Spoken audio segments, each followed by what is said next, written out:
बहुत ही पवित्रतम क्षेत्र है प्रवेश का, प्रभु के निकट जहां हम पहुंचना चाहते हैं। बहुत ही शांति से, बहुत सरलता से समझने का है। जैसा मैंने कल कहा, सजगता हो और विचार न हो, यही साधना है। या तो विचार होते हैं, सजगता नहीं होती, और या विचार नहीं होते हैं तो फिर मूर्छा हो जाती है। इन दोनों स्थितियों में चित्त बंधा है। इन दोनों के बाहर उठना जरूरी है, और जो बाहर उठ सकता है वही ध्यान को पाता है। कैसे हम बाहर उठेंगे? सामान्यतः जो भी उपक्रम किए जाते हैं वे बाहर नहीं ले जाते, बल्कि और बंद कर देते हैं, और जकड़ देते हैं, और बंधन से बांध देते हैं। सम्यक प्रयोग जीवन के भीतर जागरण लाने का क्या हो? क्या हम राम नाम का जप करें, मालाएं जपें, शास्त्रों को पढ़ें? मैंने पीछे चर्चाओं में कहा कि इनसे कुछ भी नहीं होगा। मैंने यह भी कहा कि बहुत से रास्ते हैं जिनसे हम अपने को मूर्छित कर लेते हैं, बेहोश कर लेते हैं, किसी भांति इंटॉक्सिकेट कर लेते हैं, और फिर उन्हीं में अपने जीवन को गंवा देते हैं। उनसे भी कुछ नहीं होगा। होगा जीवन की समस्त क्रियाओं के प्रति सतत जागरूकता लाने से। जैसा मैंने कहा कि जिस ओर हमारा ध्यान जाएगा उसी ओर हम जाग जाते हैं। अगर जीवन की समस्त क्रियाओं के प्रति हमारा ध्यान हो तो एक अद्भुत जागरण हमारे भीतर पैदा होना शुरू हो जाए। कल दोपहर 1 बजे मैं किसी की प्रतीक्षा कर रहा था, तो मैं पड़ा रहा। चूंकि प्रतीक्षा थी इसलिए द्वार पर छोटा सा भी खटका हुआ, किसी के पैर की आवाज आई तो मैं जागा हुआ था, उसका मुझे बोध था। वैसे मुझे कोई बोध नहीं होता, लेकिन चूंकि प्रतीक्षा थी इसलिए छोटा सा भी खटका हुआ, दरवाजे पे कोई हिला, किसी ने कोई बात की, सीढ़ियों पे कोई चला, तो मुझे वो सब सुनाई पड़ रहा था, मेरे बोध में था। बोध में था तो मुझे ज्ञात हो रहा था। अगर मेरा बोध उस तरफ नहीं होता तो मुझे ज्ञात नहीं होता। इसलिए मैंने कहा कि ध्यान की धारा जिस ओर हो वहां हमारा बोध जग जाता है। अगर ध्यान की धारा जीवन के समस्त क्षणों में जाग जाए तो हमें आत्मबोध पैदा हो जाता है। अगर खंडित रूप से ध्यान की धारा किसी तरफ जगे तो हमें परबोध होता है। अगर अखंड रूप से ध्यान की धारा जग जाए तो हमें स्वयं बोध हो जाता है। एक छोटी सी कहानी से अपनी चर्चा को मैं पूरा शुरू करूं, उससे आपको समझ में आ सके कि मेरा बोध से, ध्यान से क्या अर्थ और क्या प्रयोजन है। वहां पूरब के मुल्कों में, विशेषकर जापान में, तलवार चलाना और तलवार चलाने की कुशलता सीखने के लिए विद्यालय होते हैं। कभी हमारे मुल्क में भी होते थे। उन विद्यालयों पर लिखा होता है हाउस ऑफ गॉड। बिल्कुल ही पागलपन की बात है। जहां तलवार चलाना सिखाते हैं वहां विद्यालय पे लिखे रहते हैं ईश्वर का घर, परमात्मा का मंदिर। हमको भी हैरानी होगी कि अंदर तलवार चलाना सिखाते हैं और बाहर दरवाजे पे लिखे रहते हैं ईश्वर का घर। लेकिन मैं आपसे कहूं, अगर कोई तलवार चलाना ठीक से सीख जाए तो ईश्वर के घर के करीब पहुंच जाता है। क्यों पहुंच जाता है? क्योंकि तलवार चलाने वालों को बड़ा होश रखना पड़ता है, और अगर होश पूरा पूरा जग जाए तो तलवार चलानी भी आ जाती है और ईश्वर की तरफ पहुंचने का रास्ता ही बन जाता है। इसलिए उन लोगों ने तलवार चलाने वाले घरों के ऊपर लिखा हुआ है हाउस ऑफ गॉड। एक ऐसे ही प्रभु के मंदिर में जहां तलवार सिखाई जाती थी, एक नया युवक जाके दीक्षित होना चाहता था। वो गया। उस समय का जो बहुत बड़ा गुरु था तलवार सिखाने वाला, उसके पास गया और कहा कि मैं दीक्षित होना चाहता हूं और मुझे भी यह कला सीखनी है। उसके गुरु ने कहा, कितने दिन मेरे यहां रुक सकोगे? उस व्यक्ति ने कहा, बहुत जल्दी है मुझे, बहुत से बहुत वर्ष भर रुक सकता हूं। तो उस आदमी ने, उसके गुरु ने कहा कि वापस लौट जाओ, कोई छोटा मोटा काम सीखो। तलवार चलाना बड़ा काम है, जन्म जन्म लग जाते हैं, और फिर ये कोई तलवार चलाना छोटी मोटी बात नहीं है। हम तो तलवार चलाने से परमात्मा में प्रवेश भी सिखाते हैं। इसलिए जन्मों की प्रतीक्षा और धीरज लेकर आओ तो सीख सकते हो, इतने जल्दी नहीं होगा। उस युवक ने कहा, कितना समय लगेगा? तो गुरु ने कहा समय की कोई बात ही नहीं है, एक क्षण में भी हो सकता है और जन्म भी लग सकते हैं। तुम्हारे ऊपर निर्भर है कि तुम बोध को कितनी तीव्रता से जगाते हो। उसने कहा कि मैं रुकूंगा, जब तक चाहेंगे रुकूंगा। सो गुरु ने कहा स्मरण रखो, अगर धीरज पक्का है तो दोबारा मुझसे मत कहना अब की तलवार चलाना सिखाओ, जब मेरी मर्जी होगी तब शुरू करूंगा। ऐसा वर्ष बीत गया, एक वर्ष उसने कहा था सीख लूं, वर्ष बीत गया। और उसके गुरु ने कहा कि तुम घर में कचरा झाड़ो, दीवारें साफ करो, पानी लाओ, गाय का दूध दोहो, ये सारे काम करो, जब जरूरत होगी तो मैं तुम्हारा पाठ शुरू करूंगा। एक वर्ष बीतना हो गया, उसका कोई पाठ शुरू नहीं हुआ। वो कचरा ढोता था, घर साफ करता था और छोटे मोटे काम करता था। गुरु का उसकी तरफ कोई ध्यान नहीं था, दूसरे लोगों की तरफ ध्यान था। वो बहुत हैरान हुआ, ऐसे तो जन्म जरूर गुजर जाएंगे और कुछ भी सीखने को नहीं मिलेगा। लेकिन एक दिन वो कचरा बुहारी से साफ कर रहा था और पीछे से गुरु ने आके लकड़ी की एक तलवार से उसके ऊपर हमला किया, पीछे से तुम हमला किया। वो घबरा गया, चौंक के खड़ा हो गया। उसने कहा ये क्या करते हैं? उसके गुरु ने कहा पाठ शुरू किया। अब ध्यान रखना, मैं कभी भी हमला कर सकता हूं, तुम कोई भी काम करोगे मैं कभी भी हमला कर सकता हूं। और फिर हमले होने शुरू हो गए। वो रोटी बना रहा है और पीछे से आके गुरु उसका लकड़ी की तलवार से हमला कर देगा। वो कचरा झाड़ रहा है, पीछे से हमला हो जाएगा। वो सो रहा है, हमला हो जाएगा। 24 घंटे कहीं से भी हमला हो सकता है।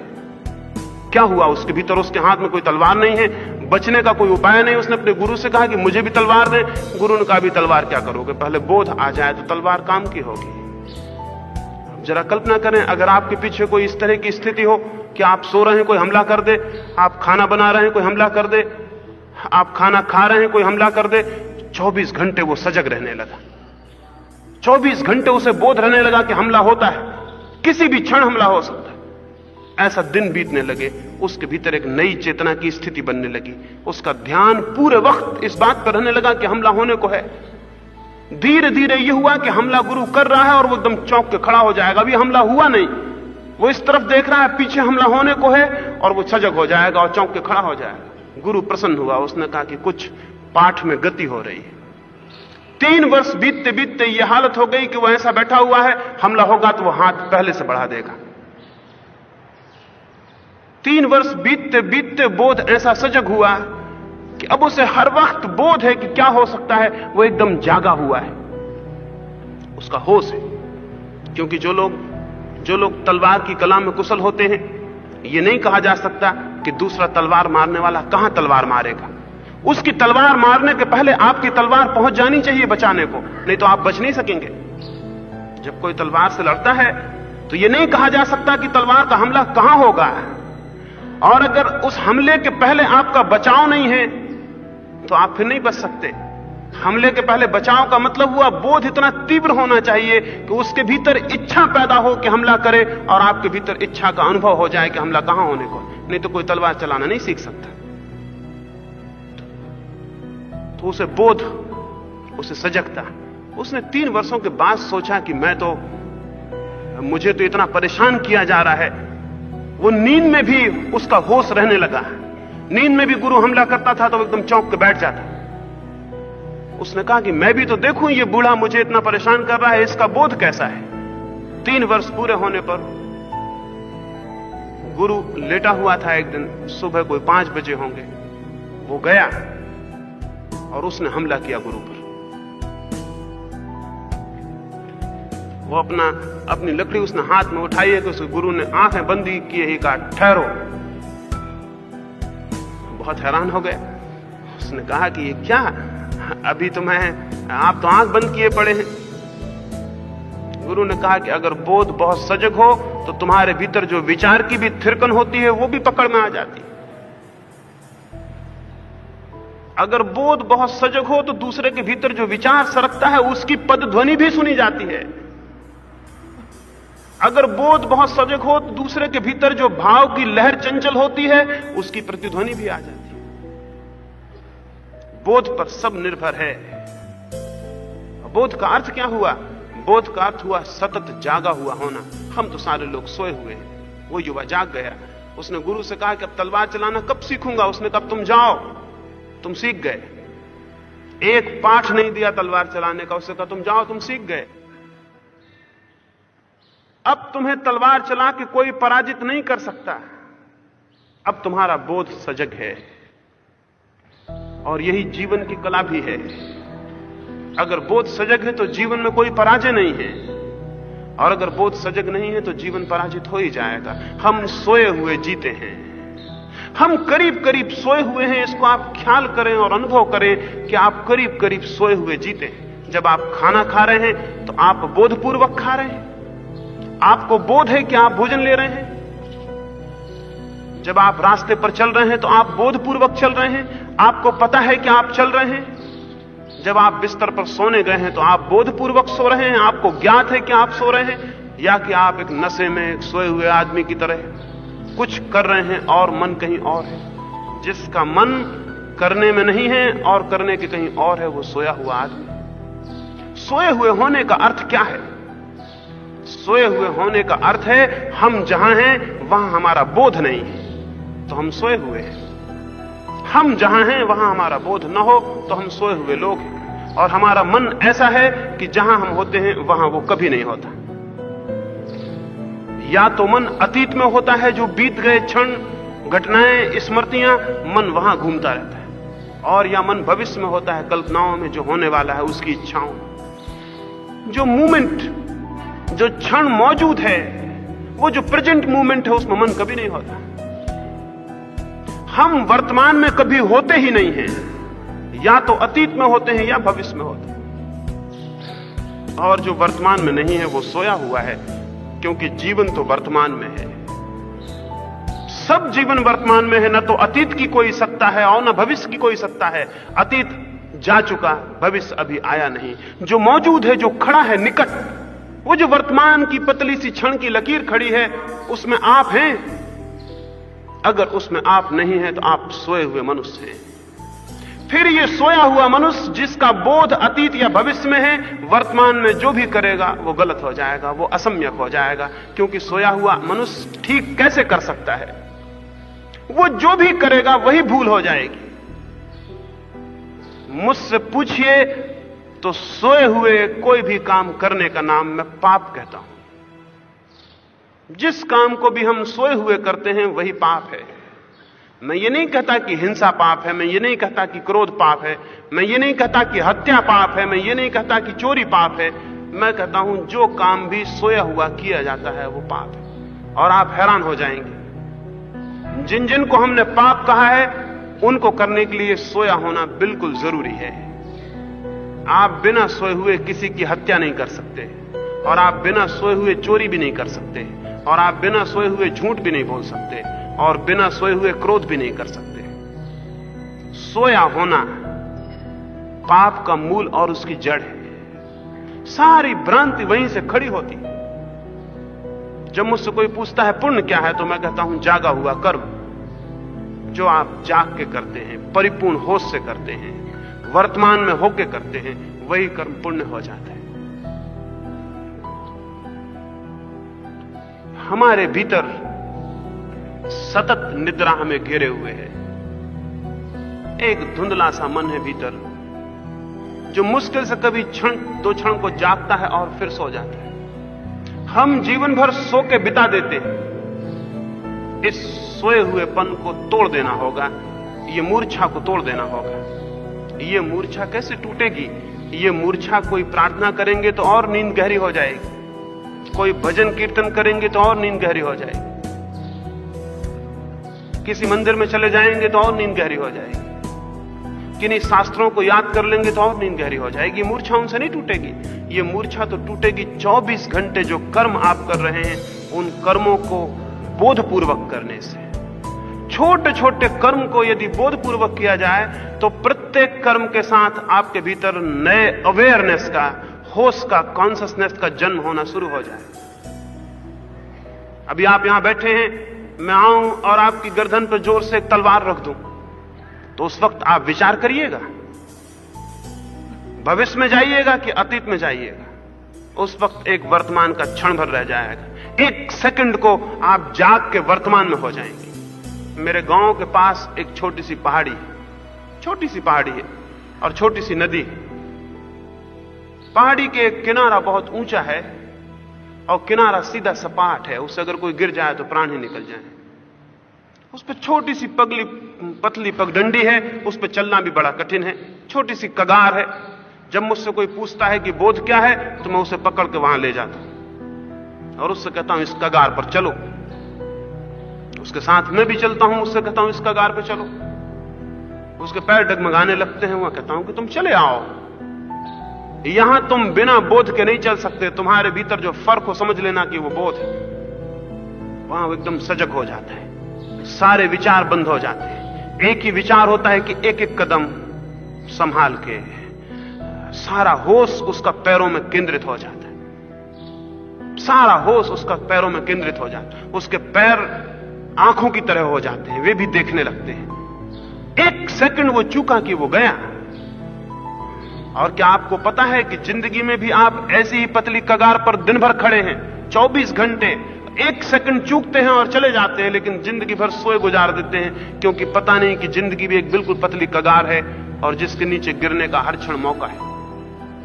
लेकिन हमें ख्याल नहीं और हम चले जा रहे हैं, हम बढ़े जा रहे हैं। मैंने पीछे कहा था, इसी हाल में पीछे बोल रहा था, तो मैंने कहा कि अगर यहां हम एक 50 फीट का लंबा एक पटिया रख दें, 1 फीट चौड़ा और 50 फीट लंबा, जमीन पर रख दें और आपसे कहा जाए इस पे चलिए, तो सब लोग चल जाएंगे।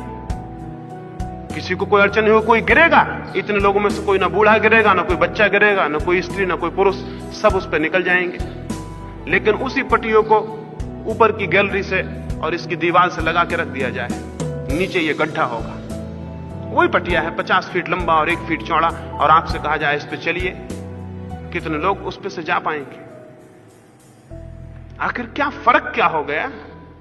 पटिया वही है, उतना ही लंबा है, उतना ही चौड़ा है। नीचे था आप चल गए, ऊपर था आप चलने में क्यों डर रहे हैं? असल में नीचे सोए हुए चलने में कोई खतरा नहीं है। आप सोए हुए चल सकते हैं, ऊपर सोए हुए नहीं चल सकते हैं। और नींद की ऐसी आदत है कि उसके विपरीत कोई भी काम करने में बड़ी कठिनाई, बहुत आर्डुअस हो जाता है। तो अगर उस पर आप चलेंगे तो 1 ही 2 कदम चलेंगे और आपके प्राण थरथराएंगे कि आगे बढ़ूं नहीं, खतरा है। खतरा क्या है? पटिया उतना ही बड़ा है, कोई फर्क नहीं पड़ रहा। आप वही हैं, पटिया वही। खतरा क्या है? खतरा ना तो गड्ढे में है, ना पटिये में है, खतरा आपके भीतर है। आप सोए हुए अब नहीं चल सकते, अब जाग के चलना होगा, और जाग के चलने की हमें कोई आदत नहीं है। जीवन में होश की हमें कोई आदत नहीं है। जीवन में हमें बेहोशी की आदत है, और बेहोशी को हम प्रेम भी करने लगते हैं, क्योंकि बेहोशी का एक सुख है, जागने का एक कष्ट है, बेहोशी का एक सुख है। इसलिए सारी दुनिया में शराब पी जाती है और नशे किए जाते हैं। बेहोशी का सुख यह है कि जीवन भूल जाता है। बेहोशी का सुख यह है कि जीवन भूल जाता है। हम जीवन को भूलने के सब तरह के उपाय करते हैं, नाटक देखते हैं, संगीत सुनते हैं, फिल्में देखते हैं, शराब पीते हैं। ये सब का सब भूलने का उपाय है। किसी भांति हम अपने जीवन को भूल जाएं, सो जाएं, हमें नींद पूरी आ जाए, तो जीवन में कोई तकलीफ नहीं है। अधिकतम लोग सोना पसंद करते हैं जागने की बजाय। अधिकतम लोग भूलना पसंद करते हैं होश की बजाय। असल में अधिकतम लोग मरना पसंद करते हैं जीने की बजाय। अगर आप बहुत गहरे में देखेंगे तो आपके सोने की जो प्रवृत्ति है कि सोए रहें, कोई तकलीफ ना हो, कोई बेचैनी ना हो, क्योंकि बेचैनी जगाती है, तकलीफ जगाती है, दुख जगाता है। इसलिए आप सुख को खोजते हैं, क्योंकि सुख में नींद हो सकती है। कंफर्ट की जो खोज है, सुख की जो खोज है, वो नींद की खोज है। इसको समझ लेना चाहिए कि जितना आप सुख खोज रहे हैं, किस लिए खोज रहे हैं? क्योंकि सुख में जागने की ज्यादा जरूरत नहीं रहती। और यही वजह है कि जो लोग सामान्यतः सुख में रहते हैं, उनके भीतर कोई प्रज्ञा, कोई विवेक कभी नहीं जगता है। जीवन में प्रज्ञा और विवेक का जन्म दुख में होता है, सफरिंग में होता है। क्यों? क्योंकि सफरिंग में सोया नहीं रह सकते आप, जागना पड़ेगा, होश रखना पड़ेगा। पीड़ा जगाती है और आराम सुलाता है। हमारी सबकी खोज आराम की खोज है। आराम की खोज अगर ठीक से समझें तो जागने के विरोध में है। हम सोए होने के पक्ष में हैं, और जो आदमी सोए होने के पक्ष में है, अगर बहुत ठीक से सोचेगा तो उसका लॉजिकल, उसका तार्किक अंत है कि वो आदमी मरने के पक्ष में है। क्योंकि मृत्यु तो बिल्कुल सो जाना है। जीवन को तो वही उपलब्ध होगा जो जागरण के पक्ष में हो। इसलिए जो मैंने पहले दिन कहा था कि हमारी मृत्यु की तरह है ये जिंदगी, इसलिए मृत्यु की तरह है कि हम सोए हुए हैं। अगर आप जीवन को जानना चाहते हैं तो जागना होगा, और जागने के लिए कोई ऐसा नहीं है कि कभी मंदिर चले जाएं, आधा घड़ी को जाग जाएं। जागना होगा 24 घंटे। इसलिए तपश्चर्या अखंड है, खंडित नहीं है कि आपने 10-5 मिनट कर ली, क्या आपने समय पर कर लिया और निपट गए। कोई जीवन में कोई क्रांतियां ऐसे नहीं होती कि आप 10-15 मिनट एक कोने में बैठ गए मंदिर के जाके और आप समझे काम पूरा हुआ, लौट चले। जीवन अखंड है, तपश्चर्या अखंड है, प्रति क्षण उसे साधना होगा। तपश्चर्या से कोई छुट्टी, कोई हॉलीडे नहीं होता। ऐसा नहीं होता कि 2 घंटे तपश्चर्या कर ली और फिर छुट्टी हो गई। 24 घंटे में 23 घंटे तपश्चर्या कर ली, 1 घंटा छुट्टी मना ली। तपश्चर्या से कोई छुट्टी नहीं है, कोई अवकाश नहीं है। 24 घंटे है, जागते हैं, धीरे धीरे सोते हुए भी है। धीरे धीरे 24 घंटे चेतना पर काम करना है, और चेतना पर काम करना तभी होता है जब हम बोध को क्रमशः जगाएं। जितना हम जगाएंगे उतना जागेगा, जितना हम जगाएंगे उतना जागेगा। अनंत संभावना है बोध के जगने की, लेकिन हम जगाना नहीं चाहते। और जहां जाग सके उन सारी स्थितियों से हम बचते हैं। हम हमेशा पुराने में ही बंधे रहना चाहते हैं, क्योंकि नए में बोध को जगाना होगा। हम हमेशा पुराने लोगों से ही घिरे रहना चाहते हैं, क्योंकि नए में बोध को जगाना होगा। हम हमेशा पुरानी स्थितियों को ही पकड़े रहते हैं, कोई नई स्थिति आएगी तो बोध को जगाना होगा। हम हमेशा पुरानी आदतों में जकड़े रहते हैं, क्योंकि आदतें छोड़ेंगे तो बोध को जगाना होगा। जिस आदमी को बोध को जगाना हो, उसे अपने चित्त को बहुत आदतों में बांधने की आवश्यकता नहीं है, क्योंकि आदतें मुर्दा हो जाती हैं और आदमी उन्हें सोए हुए करने लगता है। आप रोज ठीक वक्त पे खाना खा लेते हैं, ठीक वक्त पे सो जाते हैं, ठीक वक्त पे उठाते हैं, धीरे धीरे ये सब मैकेनिकल हो जाता है, ये सब यांत्रिक हो जाता है। ठीक वक्त पे प्रार्थना कर लेते हैं, ठीक वक्त पे बच्चों को प्रेम कर लेते हैं, ठीक वक्त पे दफ्तर हो आते हैं, धीरे धीरे आप एक मुर्दा आदमी हो जाते हैं, आदतों के पुंज हो जाते हैं। आपके भीतर सहज जागा हुआ कुछ भी नहीं रह जाता। और अगर जागा हुआ कुछ भी नहीं है तो आप स्मरण रखें, आपको जीवन से कोई संबंध नहीं हो सकता। तो जागने के लिए कुछ करना होगा, सतत करना होगा। लोग मुझसे पूछते हैं क्या करें, वे मुझसे पूछना चाहते हैं कोई छोटी मोटी तरकीब हो, वो बता दी जाए, उनका चित्त शांत हो जाए, वो परमात्मा को पालें। ऐसा नहीं है, ऐसा बिल्कुल नहीं है। कोई छोटी मोटी तरकीब नहीं है। कल ही मुझे किसी ने पूछा कि कोई शॉर्टकट होना चाहिए। कोई शॉर्टकट नहीं है।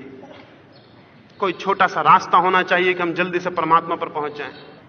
कोई ऐसा रास्ता नहीं है। और अगर कोई कहता हो कि ऐसा रास्ता है तो वह आपकी कमजोरी का शोषण करने का रास्ता निकाल रहा है। आपकी कमजोरियों का शोषण हो रहा है सारी दुनिया में। आप जल्दी से कोई रास्ता चाहते हैं, एक आदमी कहता है ये ताबीज बांध लो, भगवान मिल जाएंगे। क्योंकि आप में कमजोरी है, वो ताबीज से आपका शोषण कर लेता है। आप कहते हैं हमें जल्दी भगवान चाहिए, वो कहता है कि चलो यज्ञ कर दो, मंदिर बनवा दो, धर्मशाला बनवा दो, सब ठीक हो जाएगा। वो कहता है जाओ गंगा में नहा लो, सब ठीक हो जाएगा। वो आदमी आपका गुरु हो जाता है, क्योंकि उसने आपकी कमजोरी को पहचान लिया, उसके शोषण की तरकीब निकाल ली, आप मूर्ख बना दिए गए। कोई रास्ता नहीं है छोटा। छोटा रास्ता कैसे हो सकता है? परमात्मा को पाने का रास्ता एक ही है, न छोटा है न बड़ा है, और वो है जीवन में अखंड बोध को, स्मरण को, माइंडफुलनेस को, होश को, अमूर्छा को साधना। 24 घंटे उठते बैठते आपका कोई भी क्रम, कोई भी काम, कोई भी कर्म, कोई विचार की हल्की सी परत भी आपके अनजाने ना हो, लेकिन आपका सब अनजाने हो रहा है। अगर आप देखें, एक आदमी बैठा है कुर्सी पे, अपने पैर को हिलाया जा रहा है, उससे पूछिए कि पैर क्यों हिला रहे हैं, वो एकदम पैर को रोक लेगा। जैसे आप पूछेंगे पैर को क्यों हिला रहे हैं, उसका बोध पैर की तरफ जाएगा, वो खुद ही समझेगा ये क्या एब्सर्ड फिजूल का काम कर रहा हूं कि मैं पैर को हिला रहा हूं। वो एकदम से रोक लेगा और वो कहेगा मुझे कुछ पता नहीं, ऐसे ही कर रहा था, ऐसे ही हो रहा था। ये क्या पागलपन है कि ऐसे ही हो रहा था? आपका पैर है और आपके बिना जाने हिलता है और आप कहते हैं कि ऐसे ही हो रहा था। और जिस आदमी का पैर उसके बिना जाने हिल रहा है, उसके जीवन में बहुत कुछ बिना जाने होता होगा, स्वाभाविक। उसके जीवन में बहुत कुछ बिना जाने होता होगा, अनजाने उसके जीवन में बहुत सी बातें होंगी। अगर आप अपने पिछले जीवन को स्मरण करें तो मैं आपसे पूछूं, आपने क्रोध जान के किया है? तो आपको पता चलेगा कभी जान के नहीं किया। आपने जिन लोगों से मित्रता की है जान के की है, या जिन लोगों से शत्रुता की है जान के की है? जिन बातों को आप पसंद करते हैं उनको जान के पसंद करते हैं, और जिन बातों को नापसंद करते हैं उनको जान के नापसंद करते हैं। आप पाएंगे आपकी कोई पसंद, कोई नापसंद, कोई मित्रता, कोई शत्रुता, कोई भी जान के नहीं है। आप बिल्कुल वैसे जैसे एक आदमी कुर्सी बैठ के पैर हिला रहा है, ऐसे जिंदगी भर पैर हिलाते रहते हैं, और ये सारे काम आपके बिल्कुल अनजान में हो रहे हैं। आप बिल्कुल सोए हुए किए चले जा रहे हैं। अगर कोई पकड़ के जोर से पूछे, आप अपने किसी एक भी काम का ठीक ठीक अकाउंट नहीं दे सकते कि ये मैंने क्यों किया। एक भी काम का आप ठीक ठीक ब्यौरा नहीं दे सकते कि ये मैंने, क्योंकि आपने जान के नहीं किया है, आपसे हुआ है, आपने किया नहीं है। बुद्ध एक गांव के करीब से निकले थे, कुछ लोगों उन्होंने गालियां दी, अपमान किया, तो बुद्ध ने कहा, मित्रों मैं जाऊं, मुझे दूसरे गांव जल्दी पहुंचना है, अगर तुम्हारी बातचीत पूरी हो गई हो तो मुझे जाने की आज्ञा दो। उन्होंने कहा, बातचीत? हमने गालियां दी हैं और अपमान किया है, इसका उत्तर चाहिए। बुद्ध ने कहा कि जान के गालियों का कभी कोई आदमी उत्तर नहीं दे सकता, अजान में उत्तर दे सकता है, और वो उत्तर दिया हुआ नहीं होता, उत्तर आता है, यानी उसमें वो आदमी सजग नहीं होता, यांत्रिक होता है। उधर से गाली आई, इधर धक्का लगा, दूसरी गाली यहां से निकल गई, वो आदमी बिल्कुल मशीन की तरह काम करता है। आपने बटन दबाई, पंखा घूमने लगा, आपने बटन बंद की, पंखा बंद हो गया। मैंने आपको गाली दी, आपके भीतर चित्त घूमने लगा, क्रोधित हो गया, आपने मुझे गाली दे दी। जो आदमी दूसरे के गाली देने से बिना विचारे, बिना होश में भरे गाली का उत्तर दे रहा है, वो आदमी मशीन है, वो अभी मनुष्य है ही नहीं, वो सोया हुआ आदमी। आपसे सब गालियां इसी तरह निकल रही हैं। बुद्ध ने कहा कि पहले ऐसा होता था कि कोई मुझे गाली देता था तो मेरे भीतर से भी गाली निकलती थी, अब तो मैं जाग गया हूं, अब तो मैं जाग गया हूं, इसलिए ना तो तुम्हारी गाली मेरे बिना बोध के मेरे भीतर प्रवेश कर सकती है, सारे द्वारों पर मेरी चेतना बैठी हुई। तुम्हारी गाली मेरे भीतर आती तो मैं जानता हूं गाली भीतर आ रही, और जैसे मैं जानता हूं गाली भीतर आ रही, गाली एकदम समाप्त हो जाती, धुआं हो जाती। अनजाने गाली भीतर घुस जाए तो परेशान करती है, जान के घुसे तो परेशान कर ही नहीं सकती। बुद्ध ने कहा, तुम्हारी गाली ऐसे है जैसे कोई अंगारे को पानी की तरफ फेंके, जब तक वो पानी से दूर होता, अंगारा होता, पानी में गया, राख हो जाता है। ऐसे ही मेरे भीतर जो बोध की शीतलता पैदा हुई है, तुम्हारी गाली जब तक मुझ तक नहीं आती तब तक गाली होती है, मुझे छूते से, मेरे बोध को छूते से ठंडी और राख हो जाए। अब मैं किसका उत्तर दूं, और उत्तर कैसे दूं? जब तुम गाली देते हो तो मुझे तुम पे दया आती है कि कैसे पागल हो, क्रोध आता ही नहीं, क्योंकि मैं होश से भरा हुआ। जब मैं बेहोश था तो मुझे क्रोध आता था, दया नहीं आती थी। एक आदमी मेरे पास आए, उसे बहुत सी बीमारियां हो, तो मुझे क्रोध आएगा कि दया आएगी? एक आदमी मेरे पास आए, क्रोध में आए, वो भी मानसिक बीमारी है, तो मुझे क्रोध आना चाहिए कि दया आनी चाहिए? एक आदमी मुझे गाली दे तो मुझे दया आनी चाहिए कि क्रोध आना चाहिए?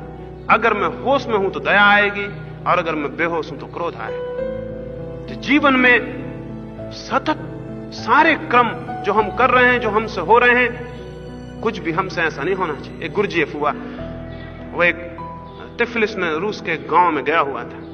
वहां कुछ उसके शत्रु थे, उन्होंने उसे बाजार में घेर लिया और उसका बहुत अपमान किया, बहुत अपमान किया। जैसा ये बुद्ध को गालियां दी, वैसी गालियां उसे दी। गुरजेफ ने कहा कि मैं कल आके इसका उत्तर दूंगा। तो उन लोगों ने कहा कि कल? कोई गालियों को उत्तर कल आके देता है? अगर हिम्मत है तो अभी दो। उसने कहा, हिम्मत तो बहुत है लेकिन बोध भी है। हिम्मत तो बहुत है लेकिन बोध भी है। हो सकता है तुमने जो गालियां दी वो ठीक ही हो, तो जरा सोच लूं, समझ लूं, विवेक को जगा लूं। अगर लगा तो उत्तर देने आऊंगा, अगर ना उत्तर देना, समझना कि तुमने जो कहा था ठीक ही कहा था। गुरजेफ ने लिखा है कि जब मेरा पिता मरने लगा तो उसने मुझे अपने करीब बुलाया। तब मेरी उम्र कोई 11 वर्ष की थी और वो कोई 110 वर्ष का हो गया था। उसने मेरे कान में मेरे पास बुलाया और मुझसे कहा कि एक ही वचन मैं चाहता हूं तुझसे, एक ही आश्वासन चाहता हूं, और वो आश्वासन ये कि तू कोई भी काम करे तो बिना बोध के मत करना। और गुरजेफ ने लिखा, उसने उस एक आश्वासन में मेरा सारा जीवन बदल दिया कि जो भी काम करना है बोध से करना है, होश से करना है, ध्यान पूरा वहां हो। ध्यान कहीं और हो और काम हुआ तो जीवन में भूल हो जाती है और आदमी गिरता है। ध्यान वहीं हो तो भूल असंभव है। विनोबा नए नए गांधी के पास पहुंचे थे। विनोबा सूत काटते हैं, वो शायद उनसे अच्छा सूत का और चरखे का जानकार कोई भी नहीं है, और गांधी तो कहते थे वो आचार्य हैं। लेकिन विनोबा का चरखा भी उन्होंने बहुत अच्छा बना लिया था, पौनी भी बहुत अच्छी बना ली थी, काटते भी बहुत होशियारी से थे, लेकिन फिर भी धागा टूट टूट जाता था। तो उन्होंने गांधी को पूछा कि मेरा चरखा आपसे बेहतर है, मेरी पौनी आपसे बेहतर है, काटने सूत को निकालने का जहां तक संबंध है मेरी जानकारी आपसे कम नहीं, सूत मेरा आपसे बारीक, ज्यादा सधा हुआ और एक सा और समान है, लेकिन आपका सूत टूटता नहीं, मेरा सूत टूट क्यों जाता है? गांधी ने कहा तुम्हारा ध्यान कहीं और चला जाता होगा। जब तुम सूत को काटते हो तो सूत तो बारीक, पतली और कच्ची चीज है, अगर ध्यान कहीं और चला गया तो हाथ धीमा सा झटका खा जाता है और सूत टूट जाता है। अगर ध्यान वहीं सूत पर ही रहे, सूत के साथ ही ऊपर आए और सूत के साथ ही नीचे जाए, और ध्यान की धारा सतत सूत के साथ ही ऊपर नीचे होती रहे, तो सूत कैसे टूटेगा? इसलिए गांधी कहने लगे कि चरखा काटना ही प्रार्थना है। प्रार्थना हो गई अगर ध्यान है तो। अगर बुहारी घर में लगाई और ध्यान पूर्वक लगाई कि बुहारी के साथ ही ध्यान आगे जाए, बुहारी के साथ ही ध्यान पीछे लौट आए, तो बुहारी लगाना ध्यान हो गया, प्रार्थना हो गई। जीवन का हर काम प्रार्थना और परमात्मा के पहुंचने का मार्ग हो सकता है अगर उसके साथ बोध संयुक्त हो, और जीवन का हर काम नरक जाने का मार्ग बन जाता है अगर उसके साथ बोध संयुक्त ना हो। एक साधु था तिब्बत में, एक आदमी उसके पास आया और उसने कहा, और वह आदमी जो था तिब्बत में बड़ा प्रसिद्ध आदमी था, बहुत बड़ा सेनापति था, उसके दोनों तरफ तलवारें लटकी हुई थी। वह एक साधु के पास आया और उसने साधु को कहा कि क्या आप मुझे बता सकते हैं कि स्वर्ग जाने का मार्ग क्या है? उस साधु ने कहा स्वर्ग? अपनी शक्ल तो देखो पहले, स्वर्ग जाने के लिए आ गए। वो था प्रसिद्ध सेनापति, सारे मुल्क में उसकी इज्जत और आदर थी, उसकी आवाज से लोग कब जाते थे। और वो जब बूढ़ा भी हो गया था, 90 वर्ष भी पार कर गया था, तब भी जब युद्ध का सवाल उठता था तो उसे बुलाया जाता था, इतना उसका आदर था। इतना बूढ़ा हो गया था कि घोड़े पर नहीं बैठ सकता था, 2 आदमी उसे उठा के घोड़े पर बिठालते थे। जब उसे घोड़े पे एक दफे बिठाला जा रहा था, 2 आदमी उसे उठा के बिठाल रहे थे, तो एक नया नया सैनिक आया था, वो हंसने लगा कि यह आदमी क्या सेनापति का काम करेगा जिसको बिठालने के लिए 2 आदमी घोड़े पर सहारा करते हैं। तो उस बूढ़े ने उसे बुलाया, इधर आओ। क्यों हंसे? उसने कहा मैं इसलिए हंसा कि ये बूढ़ा क्या सेनापति का काम करेगा जिससे 2 आदमी घोड़े पे बिठालते हैं। उसने कहा माना कि मुझे बिठालने के लिए 2 आदमियों की जरूरत है, लेकिन घोड़े से 2000 आदमी भी नीचे नहीं उतार सकते। उसने कहा कि माना कि मुझे बिठालने के लिए 2 आदमियों की जरूरत है, लेकिन घोड़े से नीचे उतारने के लिए 2000 आदमी भी काफी नहीं पड़ेंगे। ऐसा वो सेनापति था। तो वो उस फकीर के पास गया, उस फकीर ने कहा अपनी शक्ल देखो, स्वर्ग जाने की बातें करने आ गए। उसको गुस्सा आ गया, उसका हाथ मूठ पे चला गया और उसने कहा क्या खिलवाड़ कर रहा है कि मूठ तलवार, तलवार क्या बिगाड़ेगी मेरा? उसकी तलवार बाहर आ गई, तो गुस्से में आ गया। और साधु ने कहा क्या बचकानी बात कर रहा है, ये तलवार क्या करेगी, धार भी है। उसकी तलवार उसकी गर्दन पे चली गई। उस फकीर ने कहा देख नरक जाने का रास्ता आ गया। उस फकीर ने कहा कि देख नरक जाने का रास्ता आ गया। जो उसने ये कहा कि देख नरक जाने का रास्ता आ गया, उसे एकदम से होश आया, तलवार उसने वापस ली, म्यान में डाली। उसने कहा यही स्वर्ग जाने का रास्ता है। समझे ना आप? वो आदमी बोध खो दिया, क्रोध से उत्तप्त हो गया, मूर्छा पकड़ गई, तलवार बाहर निकल आई। ये बिल्कुल मैकेनिकल एक्ट था, वो तो रोज का धंधा था तलवार बाहर निकाल लेना। तलवार गर्दन पे चली गई। वो फकीर बोला देख नरक जाने का रास्ता आ गया, नरक का द्वार खोल लिया। जैसे उसने कहा कि नरक का द्वार खोल लिया, वो समझा कि अरे उत्तर दिया गया जो मैंने पूछा था। होश वापस लौट आया, तलवार वापस म्यान में चली गई। उस फकीर ने कहा यही स्वर्ग जाने का रास्ता है। होश जीवन में जो भी हो बोधपूर्वक हो। जीवन में कुछ भी अबोधपूर्वक और अज्ञानपूर्वक न हो तो क्या होगा?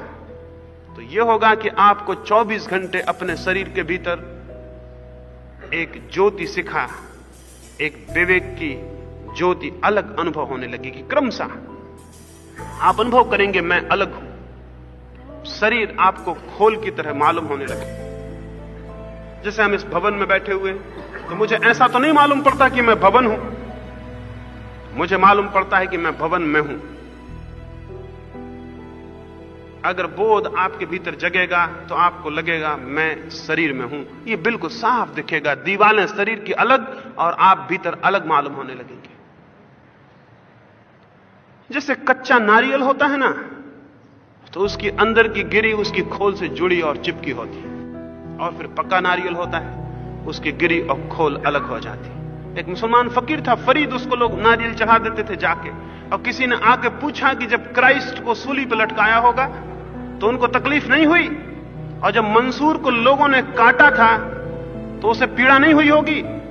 शेख फरीद के पास नारियल पड़ा था, उसने एक नारियल उठा के दिया, वो एक गीला नारियल था, उसने कहा इसे फोड़ो। वो नारियल फोड़ा गया, नारियल के ऊपर की खोल तो टूटी ही टूटी, उसके भीतर की गिरी भी छिन्न भिन्न हो गई। शेख फरीद ने कहा देख, एक तरह के आदमी इस तरह के होते हैं। तो सूखे नारियल को उसने पटका, ऊपर की खोल टूट गई, भीतर की गिरी साबित बाहर निकल आई। उसने कहा एक तरह के आदमी इस तरह के भी होते हैं। एक तरह के आदमी होते हैं उनको शरीर को चोट पहुंचा हो, उनकी आत्मा में भी चोट पहुंच जाती है, क्योंकि शरीर और आत्मा जुड़े रहते हैं। और एक तरह के आदमी होते हैं कि उनके शरीर को कितनी ही चोट पहुंचाओ, उनके भीतर आत्मा तक कोई चोट नहीं पहुंचती, क्योंकि शरीर और आत्मा का बोध पृथक हो जाता है। जितना आपके भीतर होश जगेगा, आपकी गिरी और खोल अलग अलग होने लगेगी, आप सूखे नारियल होने की तरफ बढ़ना शुरू हो जाएंगे।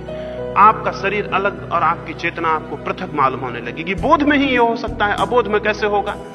अबोध में तो कोई चीज पृथक नहीं मालूम हो सकती। जितना बोध गहरा होगा, आपकी आत्मा, आपकी चेतना शरीर से भिन्न, अलग खड़ी हुई मालूम होने लगेगी। और वो जो शरीर से अलग है, उसकी कोई मृत्यु नहीं है। उसे जानते ही अनंत जीवन के द्वार खुल जाते हैं। और वो जो शरीर से पृथक है, वो जो शरीर से भिन्न है, वो जो शरीर में है लेकिन शरीर ही नहीं है, वो जो शरीर के वस्त्रों को पहने हुए है लेकिन शरीर से अलग है, उसकी यात्रा बड़ी अलग है। शरीर का जन्म होता है, शरीर की मृत्यु होती है, उसका ना कोई जन्म है, उसकी ना कोई मृत्यु है। उस अनंत यात्री की तरफ जब आपका बोध धीरे धीरे विकसित होकर प्रवेश पाता है, तो आपको कुछ नई बातों का अनुभव होता है। आपको अनुभव होता है कि आप एक दुनिया से मर गए और एक नई दुनिया में आपका जन्म हो गया। बोध के परिवर्तन से एक दुनिया गई और एक नई दुनिया का प्रारंभ हो गया। जो दुनिया थी उसका नाम संसार था, अब जो दुनिया है उसका नाम परमात्मा है। यह संसार ही परमात्मा हो जाता है। ये चारों तरफ फैला हुआ विस्तार ही ब्रह्म हो जाता है। ब्रह्म और परमात्मा और संसार और जगत अलग अलग बातें नहीं हैं। इसी सत्य को देखने के दो ढंग हैं। अज्ञान में, अबोध में जो दिखाई पड़ता है वो संसार है, बोध में, संचेतन में जो दिखाई पड़ता है वही परमात्मा है। परमात्मा और संसार दो नहीं हैं। हमारे भीतर अबोध हो तो बाहर संसार है, हमारे भीतर बोध हो तो सब परमात्मा है। और उस क्षण, उस घड़ी में आपके भीतर जो क्रांति और नया जन्म होता है, वो आपको अपने मैं से मुक्त कर देता है। आपका मैं भाव चला जाता है और परमात्मा भाव प्रविष्ट हो जाता है। आपको तब ऐसा नहीं लगता कि मैं हूं, तब आपको लगता है हूं, और मैं शून्य हो जाता है। होना मात्र शेष रह जाता है। आपको लगता है कि है, सत्ता है, लेकिन वो मैं विलीन हो जाता है। वो मैं तो शरीर के साथ जुड़े होने की वजह से पैदा होता। वो तो शरीर के साथ एक होने की भ्रांति थी कि लगता था कि मैं हूं। जैसे ही शरीर से अलग आपका संबंध हुआ, मैं गया। मैं की ही मृत्यु होती थी, अब मैं ही चला गया तो मृत्यु किसकी होगी? जो सत्य को जानता है वो मरने के पहले मर जाता है, और इसलिए उसका मरना मुश्किल हो जाता है। लाओ से हुआ है, उसने कहा है कि धन्य है वे लोग जो मरने के पहले मर जाते हैं, क्योंकि उनकी कोई मृत्यु नहीं होगी। बहुत अद्भुत बात कही, धन्य है वे लोग जो मरने के पहले मर जाते हैं, क्योंकि उनकी कोई मृत्यु नहीं होगी। वे ही जीवन को उपलब्ध होते हैं। मैंने ये जो सारी बातें कही हैं, ये मरने के पहले मर जाने के लिए हैं। स्पष्ट आपके जीवन में एक मृत्यु हो जाए। मृत्यु उस तरफ से जिसको आप जीवन समझते थे, तो उस तरफ आपका जीवन खुल जाएगा जिसे आप नहीं जानते थे, जो अभी अंधकारपूर्ण था।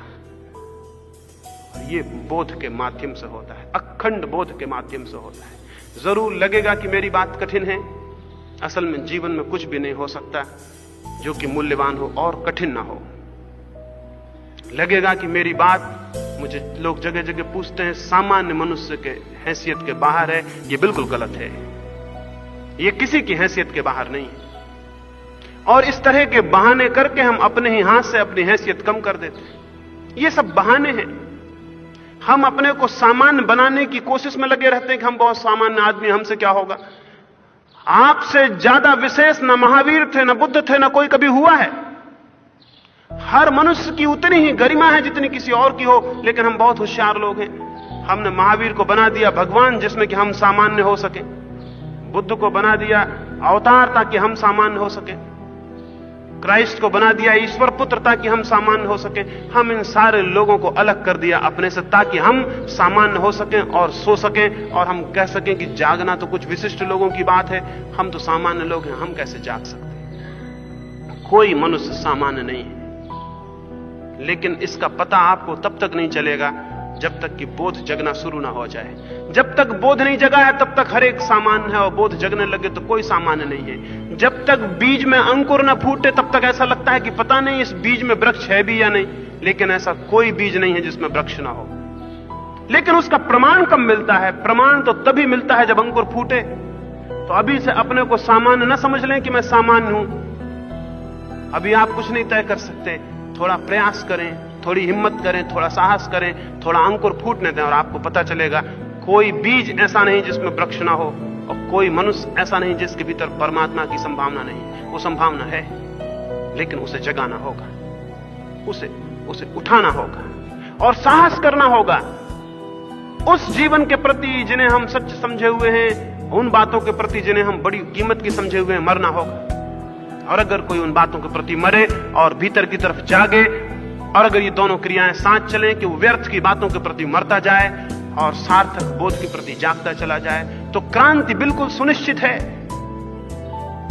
और उस क्रांति से ही मनुष्य स्वतंत्रता को, मुक्ति को अनुभव करता है। एक छोटी सी कहानी और अपनी चर्चा को मैं पूरा करूं। बहुत पुराने समय में कभी कोई राजा हुआ। वो जंगल से एक तोते को पकड़ लाया। तोता बड़ा सुंदर था, बहुत सुंदर था। उसे, उस राजा को उस तोते से बहुत प्रेम भी हो गया। उसने उसके लिए स्वर्ण के पिंजरे बनवाए, उनमें हीरे मोती जड़वाए, लाखों रुपए उन पर खर्च किए और उस तोते को पाला। उसे बड़ी शिक्षा दी। वो मनुष्य की भाषा सीख गया और बोलने लगा। वर्ष बीत जाने पर एक दिन उस राजा ने कहा कि मैं वन जा रहा हूं शिकार के लिए। जिस वृक्ष से तुम्हें पकड़ा था, तुम्हारे बंधुजन, तुम्हारे सजाती, तुम्हारे मित्र वहां रहते होंगे, कोई संदेश तुम्हारा हो तो मैं पहुंचा दूं। उस तोते ने कहा, उनको कह देना कि मैं बहुत आनंद में हूं क्योंकि राजा का मुझ पे बड़ा प्रेम है। मैं बहुत सुख में हूं क्योंकि राजा की मुझ पे बड़ी कृपा है। लेकिन ना तो सुख से स्वतंत्रता बेची जा सकती है और न राजा के प्रेम और कृपा से। तो तुम सचेत रहना। उसने कहा कि मेरे मित्रों को कह देना कि मैं सुख में हूं, राजा की बड़ी कृपा है, सब तरह से व्यवस्था है, सुविधा है, राजा का बड़ा प्रेम है, लेकिन किसी भी कीमत पर स्वतंत्रता नहीं बेची जा सकती। तुम सजग रहना, ये मेरे मित्रों को तुम कह देना। राजा ने कहा, इसने संदेश तो बहुत गड़बड़ दिया है, लेकिन वचन दिया था तो वो गया। और उसने जाके उस वृक्ष के नीचे जहां से तोते को पकड़ा था, वहां बहुत हजारों तोते थे, उस झाड़ पर रहते थे। सांझ को वे सब लौटे तो राजा ने उनसे कहा कि तुम्हारे बंधु ने ये खबर भेजी। जैसे उसने कहा, एक एक तोता वृक्ष से नीचे गिरने लगा, जैसे अचानक मृत्यु हो गई। जैसे उसने ये कहा कि उसने कहा है कि सुख तो बहुत है, लेकिन स्वतंत्रता सुख पर नहीं बेची जा सकती। पिंजरा तो बहुत सुंदर है, सोने का है, लेकिन आकाश के मुकाबले तो उसे नहीं चुना जा सकता। तुम जरा सावधान रहना। ये जैसे ही राजा ने कहा कि एक एक तोता वृक्ष से नीचे गिरने लगा, जैसे कि सारे तोते एकदम मरने लगे। उसने कहा, ये क्या, ये कैसा अपशगुन वाला संदेश इसने भेजा है। हजारों तोते नीचे गिर गए, उनकी मृत्यु हो गई और ढेर लग गए। राजा बहुत घबरा गया, वो लौटा।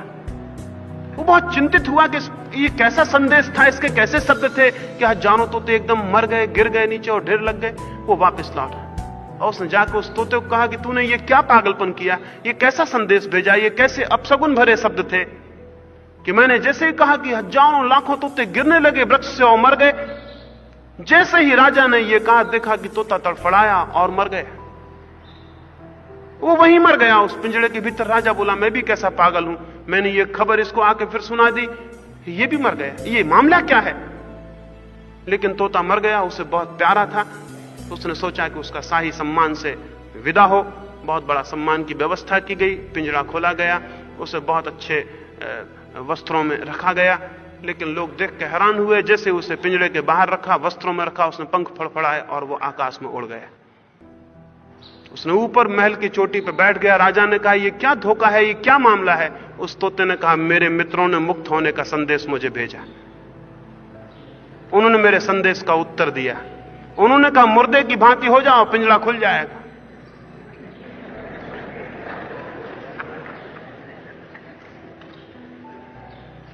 और यही संदेश है। और आज अंतिम विदा में यही आपको कहना चाहता हूं, मुर्दे की भांति हो जाएं तो जीवन मिल जाएगा।